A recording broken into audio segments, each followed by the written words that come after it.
하나님 중심의 삶, 천국에서의 삶, 그것을 우리가 이해하기 위해서 다시 돌아가면은 하나님께서 우리 인간을 흙으로 빚으시고 거기에다가 생기를 불어넣으셔서 살아있는 그야말로 하나님을 아는 존재, 살아있는 존재. 성경은 하나님을 아는 존재를 살아있는 존재라 말하고, 하나님을 모르는 사람들을 죽어있는 존재 그러면 살아있는 거지만 그런 것이라고요. 그래 하나님께서 흙으로 빚으시고 그게 생기를 불어넣으시므로 생명이 되게 했다는 말이죠. 뿐만 아닙니다. 하나님께서 생명이 된 인간을 보니까 하나님의 형상이라 그랬어요. 하나님이 사람을 지으실 때에도 삼위 하나님께서 의논하시기를 우리가 우리의 모양대로 우리의 형상을 따라 사람을 만들자. 그러고는 하나님께서 하나님의 형상대로 사람을 창조하셨다 그랬습니다. 사람은 하나님의 형상입니다. 하나님의 형상.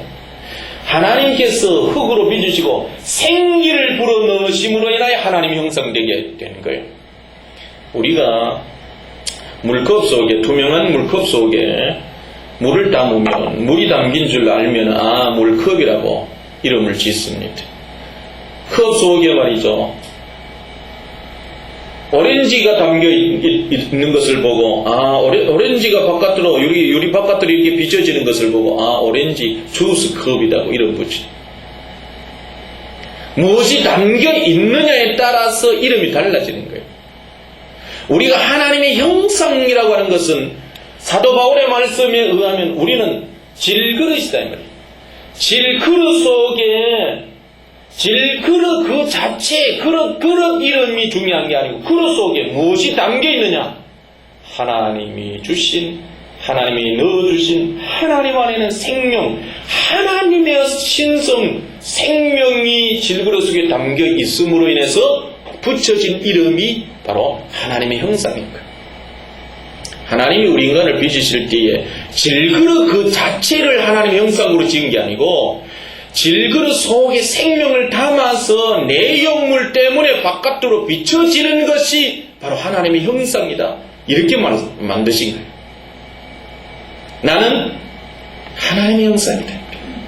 내 안에 담겨있는 하나님의 신성 때문에 바깥으로 비춰지는 거예요. 그래서 사도 바울은 고린도서 4장 6절에서 우리 안에 있는 이 생명을 일컬어서 하나님의 영광을 아는 빛이라고 그렇게 말씀합니다. 하나님의 영광을 아는 빛. 그러니까 빛은 바깥으로 비춰지면 그 빛이 이렇게 보이지 않습니까? 그런데 하나님의 영광을 아는 빛이 질그릇 속에 담겨 있어서 바깥으로 비춰지는 이 빛을 보고, 생명의 빛을 보고 하나님께서 우리 사람을 하나님의 형상이라 그렇게 말씀하십니다. 우리 안에 귀신이 담겨 있으면 귀신의 이미지를 가질 수밖에 없잖아요. 귀신 들린 사람들을 보면 말이죠, 아이고 귀신 같아. 우리가 하나님의 형상이 될 수 있는 건 하나님의 이미지를 가졌다는 것인데 우리 안에 하나님이 계신다. 여러분 진짜 처음 듣는 분이 여러분들도 여러분 속에 하나님이 담겼다 말이죠. 인간은 이런 존재입니다. 인간이 말이죠, 이렇게 육신을 입고 있고 생각하고 있고 감정을 갖고 있고 의지가 있어서 무엇을 할 수 있는 이런 존재, 또 영혼이 있어서 죽으면 영혼이 또 영적인 세계 이렇게 천국으로 들어가고 지옥으로 가고 이런 존재, 이런 것을 시인하고 이것은 누구든지 다 인정하고 있잖아요. 그런데 성경에서 더 중요한 것이 바로 이 모든 이 인간의 영혼 육 속에 하나님의 생명이 담기는 거예요. 하나님의 생명. 하나님이 담기는 거예요. 내 안에 하나님이 담기는 거예요.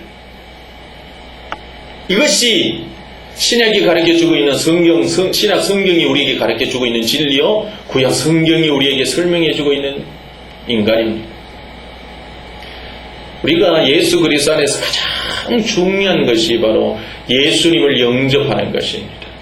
예수님을 영접하고 성령을 내 몸 안에 모시는 겁니다. 예수님을 영접하고 성령을 모셔서 성령의 도움을 받아서 내 몸이 하나님이 거하실 처소가 되도록 하는 거예요. 하나님이 내 몸 안에 거하는 것, 이것이 우리의 믿음의 가장 중요한 거예요. 예수님을 영접, 죽어서 천국 가는 게 더 중요한 게 아니고 하나님을 내 안에 모시는 거예요. 이게 가장 중요한 거예요. 그래서 신앙생활이 가장 중요한 것은 하나님을 내 안에서 발견하는 겁니다. 예수님을 내 안에서 발견하는 것입니다. 성령을 내 안에서 발견하는 겁니다. 삼위 하나님을 내 안에서 발견하는 삶을 살면 여기에서부터 시작하면 모든 문제가 다 풀리게 되는 거예요. 모든 어둠이 물러가게 되고 모든 것들이 다 새로워지는 거예요. 상담도 중요하고 설교도 중요하고 성경 공부도 중요하고 교회의 어떤 프로그램에 참석하는 것도 중요하고 예배에 참석하는 것도 중요하지만은 그러나 그 모든 일련의 모든 행위들을 통해서 결국은 자신 속에 계시는 하나님을 발견하는 대로 초점이 모아지지 아니하면 그 모든 것들은 의미 없는 거예요. 의미 없는 거예요. 오늘 왜 교회 다니면서 힘들어하고 왜 교회를 10년, 20년 다녀도 여전히 문제 가운데 있고 세대적인 문제, 귀신의 눌림을 받고 내면의 엉거리 아픈 상처를 그대로 가지고 있고 편안하게 잠도 못 자고 되는 일도 없고 왜 날마다 부부간에 문제가 생기고 부모와 자식간에 문제가 생기느냐? 중심을 바로잡지 못했습니다. 하나님이 내 안에 계신다. 하나님이 내 안에 계심으로 말미암아 나는 하나님을 모신 질그릇이야. 하나님을 모신 질그릇이 내 안에 계신 하나님 때문에 이 질그릇도 빛나고 있는 하나님의 아들이야. 하나님의 아들이야.